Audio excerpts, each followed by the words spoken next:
Dipersembahkan oleh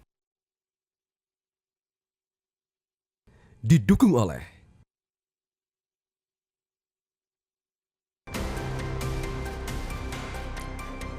Pemirsa, pembongkaran pagar laut di Karangserang, Sukadiri, Tangerang, Banten yang dijadwalkan berlangsung hari ini batal dilakukan. Ditpol Air, Korpol Airut, Barhakam Polri menunda operasi tersebut akibat cuaca buruk.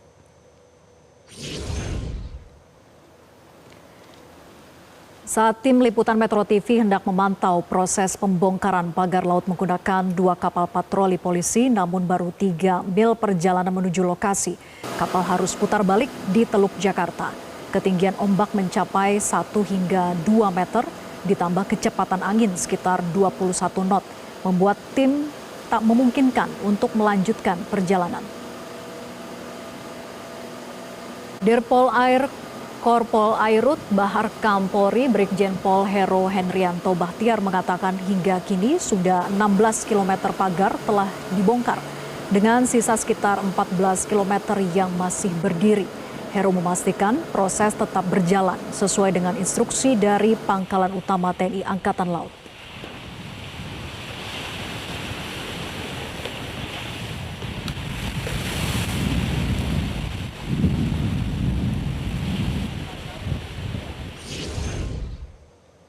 Sementara itu, mantan Menko Polhukam Mahfud MD mempertanyakan sikap aparat penegak hukum yang dinilai tidak tegas dalam kasus pagar laut 30 km lebih di perairan Kabupaten Tangerang, Banten. Menurut Mahfud, kasus pagar laut seharusnya bisa dinyatakan sebagai kasus pidana dan tak cukup hanya dilakukan pembongkaran.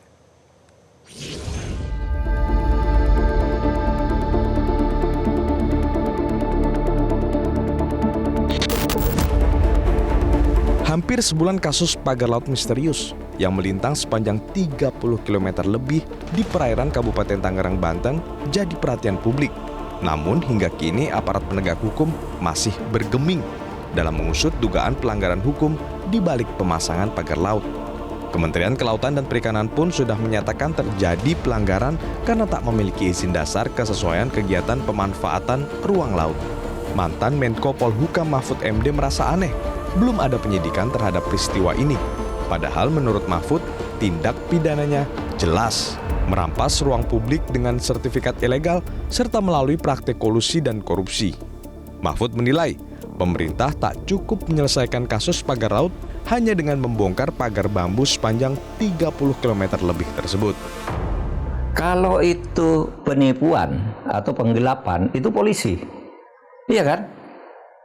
Pihak swastanya itu kan polisi, penipuan, penggelapan. Tapi ini bukan hanya polisi, karena ini juga diduga kolusi. Bermain dengan pejabat. Bermain dengan pejabat itu artinya kan kolusi. Kalau kolusi itu pasti ada uangnya yang diberikan. Kenapa diduga bermain dengan penjabat? Karena bisa keluar sertifikat resmi. Bukan hanya satu. Kalau satu itu keliru kali ya. Tapi ini 263 masih ada lagi di berbagai daerah lain, di mana kemarin itu Sidoarjo melibatkan 2 perusahaan dan beberapa seorangan ya. Iya kan, pasti itu kejahatan. Nah kalau sudah kejahatan ini kan tinggal kalau mau diambil aspek korupsinya karena pejabat diduga nerima suap, ya kan? Maka KPK, Kejaksaan Agung dan Polri itu bisa melakukan tindakan. Apalagi kini muncul pengakuan warga desa Kohot yang namanya dicatut dalam penerbitan SHGB di kawasan pagar laut tersebut. Koordinator Masyarakat Anti Korupsi Indonesia atau MAKI, Boyamin Saiman, menunggu keseriusan KPK, Kejaksaan Agung maupun kepolisian untuk segera menggelar penyidikan. Jika tak dilakukan, Boyamin memastikan untuk menggugat pra-peradilan. Sebenarnya ini sudah terpenuhi itu pasal 9 Undang-Undang Pemberantasan Korupsi itu. Jadi udahlah, kalau memang kepolisian juga saling lempar dengan ke KKP misalnya, KKP pun saya gugat pra-peradilan kan. Tapi kemarin setelah saya gugat malah ngomong mereka akan menyerahkan penegak hukum. Ternyata memang belum penyidikan resmi. SPDP juga tidak dikirim ke jaksa penuntut umum. Bahkan kemarin melakukan segel itu harusnya kan penyitaan. Harusnya kan izin ke Pengadilan Negeri Tangerang misalnya. Nggak ada saya lacak ke sana izin penyitaan. Jadi KKP itu menurut saya ya drama yang ngomong penyidikan tapi sebenarnya itu hanya lucu-lucuan aja. Jadi ya udah. Sejauh ini selain membongkar pagar laut yang terus dilakukan, pemerintah melalui Menteri ATR BPN Nusron Wahid telah resmi membatalkan sejumlah SHGB dan SHM yang terbit di Laut Tangerang, Banten. Nusron memastikan ada maladministrasi dan cacat prosedural di balik penerbitan sertifikat. Tim Liputan, Metro TV. Sementara itu, Wakil Presiden ke-10 dan ke-12 Yusuf Kala merasa heran aparat tak dapat mengetahui siapa yang bertanggung jawab atas pemasangan pagar laut tersebut. Menurut JK, hal ini berbanding terbalik saat aparat kepolisian dengan cepat menggusut kasus kriminal. Saya kan sudah katakan tadi bahwa polisi alhamdulillah dalam waktu 2 hari bisa tangkap orang yang dipotong lehernya. Tapi ini 30 km tidak ada yang tahu siapa. Ini kelewatan di negeri ini kalau begini. Cukup ya. Itu aja. Pemirsa, hampir 1 bulan berlalu kasus pagar laut ilegal hingga kini belum terungkap siapa yang bertanggung jawab. Publik menanti penegakan hukum atas upaya pelanggaran tata ruang laut di Kabupaten Tangerang, Banten. Ada apa sebetulnya di balik diamnya aparat penegak hukum? Kita akan membahasnya bersama dengan mantan Menko Polhukam Mahfud MD. Selamat malam, Prof. Mahfud. Selamat malam, Vera. Baik, terima kasih Prof. sudah bergabung. Prof, kalau kita lihat kan saat ini upaya dari aparat gabungan itu hanya membongkar pagar lautnya, sementara urusan pidananya belum juga diproses. Walaupun ada kabar bahwa kejaksaan saat ini sedang menyelidiki, tetapi kan itu belum ada pernyataan resminya. Nah, sebetulnya haruskah menunggu aduan dulu baru kasus itu kemudian diusut, ataukah aparat harusnya tidak perlu menunggu adanya laporan lagi karena sudah jelas pelanggarannya di depan mata, Prof? Ya, itu yang menjadi pertanyaan banyak orang ya. Nah, Presiden Prabowo sendiri kan sudah mengatakan agar KPK, Kejaksaan eksplisit lah, KPK, Kejaksaan Kepolisian segera selesaikan masalah ini, segera ditindaklanjuti sebagai masalah hukum. Nah, memang sering dikaitkan dengan laporan. Saya ada baca ya pihak kepolisian bahwa ini belum ada laporan katanya. Loh, kalau tindak pidana yang bukan delik aduan itu tidak perlu ada laporan. Kalau ada orang membakar rumah orang di depan kantor polisi, apa perlu laporan? Kan harus bertindak, ditangkap itu yang pembakarnya gitu. Nah, ini kadang-kala orang mengaitkan dengan secara salah, terutama juga pihak kepolisian itu sering kalau ada sesuatu laporan peristiwa katanya belum ada laporan. Kalau ada laporan, kalau tidak masuk ini tidak memenuhi syarat, lalu disuruh cabut. Laporan itu tidak perlu dicabut. Laporan itu ya ditindaklanjuti. Kalau tidak benar ya sudah, tidak usah dicabut. Kadang-kadang orang yang melapor itu diteror agar mencabut gitu. Lalu dibayar oleh orang atau membayar agar tidak dianggap membuat laporan palsu. Tapi yang jelas ini, indikasi tindak pidana itu sudah jelas terjadi. Karena apa? Karena ada pembongkaran pagar, berarti karena melanggar, itu kan tindakan melanggar hukum, membuat pagar itu sehingga harus dibongkar secara paksa. Yang kedua, ditemukan beberapa surat izin dan surat HGB, sertifikat HGB. Itu jelas melanggar karena di dalam putusan MK nomor 3 tahun 2010 yang membatalkan pasal-pasal tertentu dari Undang-Undang nomor 27 tahun 2007 tentang pengusahaan perairan pesisir, hak penguasaan penguasaan pesisir, dan Undang-Undang nomor 1 tahun 2014 itu melarang pemberian hak pengusahaan kepada korporasi swasta atau kepada perseorangan. Itu harus sepenuhnya dikuasai oleh negara sesuai dengan pasal 33 dan tidak boleh menutup akses pencarian kehidupan ekonomi terhadap para nelayan. Nah, persoalannya kenapa ya? Ya itu, orang kan boleh curiga dong. Jangan-jangan nih yang berbuat itu, yang melakukan itu memang terlibat, yang seharusnya melakukan tindakan itu terlibat. Misalnya ada penyuapan kepada aparat agar tidak ditindaklanjuti. Oh, ini sudah jelas. Ada nih, ada sertifikat nih. Ini legal, sudah dicabut. Ambil saja sertifikat itu, siapa dulu yang mengeluarkan? kantor mana yang mengeluarkan, siapa yang tanda tangan, panggil orangnya gitu. Nah itu yang seharusnya dilakukan, dan ini sudah jelas ya, ada indikasinya dua. Satu, tindak pidana umum, mungkin pemagaran itu bisa dianggap tindak pidana umum kalau melibatkan rakyat yang mungkin karena dibayar, rakyatnya yang melakukan pemagaran itu yang melakukan tindak pidana. Tapi yang memerintahkan, aktor intelektualnya dan kantor pemerintahnya itu pasti berkolusi. Pasti berkolusi. Kenapa sampai keluar seperti itu? Sampai 263 surat hanya di Tangerang gitu.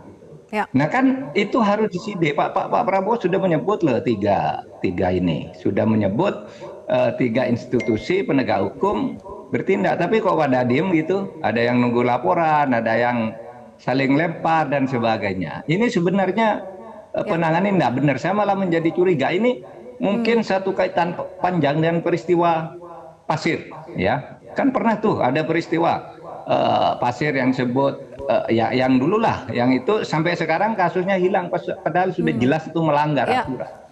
Ada juga sudah jelas pernyataan Menteri Airlangga ya bahwa itu PIK 2 saja, itu bukan PSN, bukan proyek strategis nasional.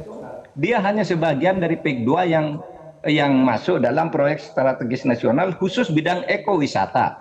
Ya, itu ekowisata untuk bidang tropical coastline. Ya. Nah, itu yang terjadi ini di luar jauh PIK 2. Jelas itu penggarongan. Gitu. Kenapa aparat kok diam? Gitu. Baik, Kejaksaan Prof, ini Agung kan sudah mengungkapkan. kalau kita telusuri bahwa memang ada banyak identitas warga yang serta-merta dicatut, ada staf desa RT RW yang diduga dikerahkan untuk mengkoordinir data-data tersebut, sehingga dugaannya tidak jauh dari lingkaran aparat desa itu. Nah, apakah dari sisi ekornya ini ketika memang diusut maka akan dapat kepalanya, Prof? Atau tanpa diusut dari ekornya pun kita sudah tahu siapa aktor intelektualnya? Bisa, malah itu menjadi lebih gampang. Aparat desa yang mengerahkan dan rakyat yang dikerahkan untuk melakukan pembongkaran atau mengaku bahwa itu miliknya. Kan ada bukti tanahnya di kantor pertanahan. Apa betul ini tanah? Apa betul ini sertifikatnya ada, data tanah ini ada. Nah dari situ, oh ini tidak ada, ini memang sejak dulu laut, kan begitu. Nah, seperti yang dikatakan oleh Menteri ATR BTN, ya, ATR BPN. Nah itu kan tinggal panggil aja tuh, gitu. Kenapa kok bisa keluar sampai saat ini? Gitu. Saya khawatir ada yang pertama melindungi ya, karena mungkin dapat sesuatu, ya, sehingga aparat itu kok pada diem. Ini mengerikan, aparat kita sekarang ini kayaknya dikendalikan oleh orang luar. Ada suatu kekuatan yang menghalangi. Selama ini kan galak-galak aja. Kalau ada rakyat, ada tindak pidana umum kan galak-galak saja. Kok yang gini nih, yang di depan mata kita ini, nggak ada yang dinyatakan tersangka, nggak ada pengumuman bahwa ini tindak pidana dan penyidikan dimulai gitu. Terkadang orang belum jelas saja sudah disidik. Nah ini yang sudah jelas kayak gunung di depan mata kita ini, datanya nggak diapa-apain sampai sekarang, hanya dibongkar itu administratif, gitu. Harusnya dibongkar itu karena tindak pidana. Oleh sebab itu yang karenanya itu dulu yang harus dilakukan. Nah kita tidak pernah jelas ini. Aparat penegak hukum selalu berteriak, tolong laporkan kalau ada orang korupsi. Tapi ini udah dilaporkan berkali-kali, tidak ada yang berani bertindak. Laporannya Kayaknya jelas takut sudah itu. ada yang lapor ke KPK ya Prof. Kemudian juga pengurus pusat Muhammadiyah sudah melaporkan 7 nama bahkan diduga berkaitan dengan pembangunan pagar laut ini ke Mabes Polri gitu. Tapi hingga saat ini belum ada responsif dari pihak kepolisian. Belum ada. Padahal sudah ada instruksi Kayaknya dari takut Presiden tuh begitu untuk mengusut ini. Menurut saya kayaknya takut kepada satu kekuatan ya, yang tak kita kita sudah menduga-duga kekuatannya, tapi kan yang harus mengungkap itu polisi, karena kalau kita menduga-duga, nyebut gitu, nanti disalahkan lagi, menyebarkan berita bohong, orang tersinggung, lalu orang yang melapor nanti yang ditindak. Padahal laporan itu nggak ada, laporan kalau nggak benar ya diumumkan aja ini nggak benar gitu. Nah ini nggak ada tindakan apa-apa kecuali satu, Kejaksaan Agung itu sudah memang mengeluarkan surat pemanggilan terhadap Lurah Kohot ya, Kades Kohot itu. Yaitu sudah langkah awal yang tepat. untuk Kejaksaan Agung. Tapi bagaimana dengan ATR BPN? Bagaimana dengan KKP gitu? Apa yang mereka lakukan gitu? Kan itu penting ditindaklanjuti atau diketahui oleh masyarakat. Apa sih yang Anda lakukan di situ sebagai pejabat yang bertanggung jawab atas bidang itu? Nah, yang begini nih, suara-suara yang begini cukup rame sekali, tapi dianggap angin lalu. Ini negara apa? Kok setiap ada suara masyarakat yang mungkin terkait dengan sebuah oligarki, mungkin terkait dengan pejabat korup, institusi korup, lalu teriakan-teriakan itu dianggap angin lalu. Termasuk teriakan presiden pun, kan presiden berkali-kali tuh. Satu, bongkar. Sudah itu Kejaksaan Agung, KPK, kepolisian bertindak. Itu kan sudah eksplisit presiden mengatakan gitu. Pada takut. Apa ada kekuatan di luar presiden kita? Gitu. Masa negara yang diwakili oleh kepala negara bernama Pak Prabowo gitu, tidak didengar perintahnya? Itu aja kalau saya, Mbak.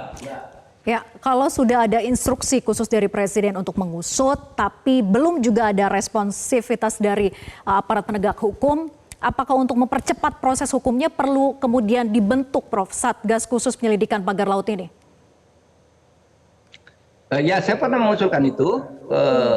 Mestinya Presiden membentuk Satgas saja ini ya. Tentu akan ada aparat penegak hukum dan diberi kewenangan yang kuat gitu. Jangan dibawa lagi sebuah institusi penegak hukum yang memang sampai saat ini tidak ada yang bergerak. Coba dong dijawab, kenapa ini tidak segera? Kan ini tidak ada jawaban tuh, tidak ada jawaban. Padahal ini sudah jelas gitu, sudah jelas melanggar ketentuan hukum bahwa laut itu tidak boleh diberikan hak guna bangunan. Tidak boleh diberikan kepada perseorangan maupun kepada korporasi, karena itu adalah dikuasai sepenuhnya oleh negara. Yang boleh untuk laut itu, tanah di bawah laut itu boleh diberi izin, bukan diberi hak guna bangunan, hak guna usaha, diberi izin tertentu. Misalnya tadi ekowisata, ya misalnya eksplorasi karena situ diduga banyak tambang di bawah laut yang perlu digali gitu. Itu diberi izin aja, bukan diberi HGB atau reklamasi misalnya. Beda lah, ini bukan reklamasi, ini penggarongan. Oke. Terakhir, kalau memang ini diperlukan untuk bentuk Satgas tadi seperti Prof katakan, siapa saja yang harus dilibatkan dalam Satgas ini? Dan kalau kita telusuri lagi ke belakang, Prof, saat Prof menjadi Menko Polhukam gitu ya, ada tidak sih informasi-informasi yang masuk terkait dengan pembangunan pagar laut semacam ini, Prof?